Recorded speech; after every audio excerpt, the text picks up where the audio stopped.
Hi everyone, welcome to my channel. My name is Atishya. I'm a medical student and this is my first video. Today I'll be teaching you all nerve muscle physiology. So I hope you all like it. Let's get started.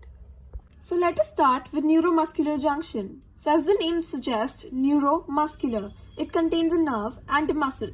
So the junction between the nerve and the muscle innervated by the same nerve is called the neuromuscular junction.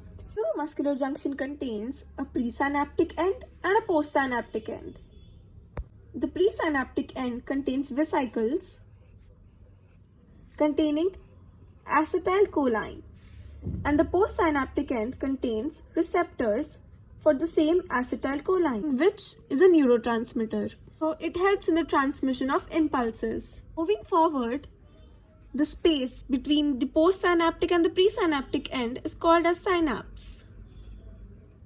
As an action potential is fired, it reaches from the presynaptic end to the postsynaptic end via the opening of calcium channels. Now remember, opening of calcium channels and sodium channels leads to depolarization, while efflux of K+ always leads to repolarization. Now here, calcium channels present on the presynaptic end are opened, leading to depolarization.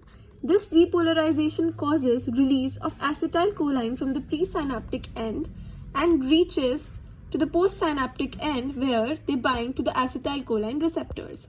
This leads to the opening of sodium channels. Now, as we studied here, that sodium channel causes depolarization. So opening of the sodium channels here at the postsynaptic end also causes depolarization, and action potential is generated through end plate potential, leading to muscle contraction. Let's talk about the sequence of events that take place on the neuromuscular junction.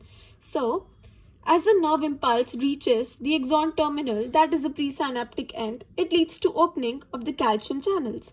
Now, as we studied before, that opening of the calcium channel causes depolarization. So, depolarization of the membrane occurs, which leads to the release of acetylcholine from the vesicles that are present at the presynaptic end. So, this release of acetylcholine, these acetylcholine goes and binds to the acetylcholine receptors that are present at the postsynaptic end, leading to influx of sodium. Now, this sodium influx also causes depolarization.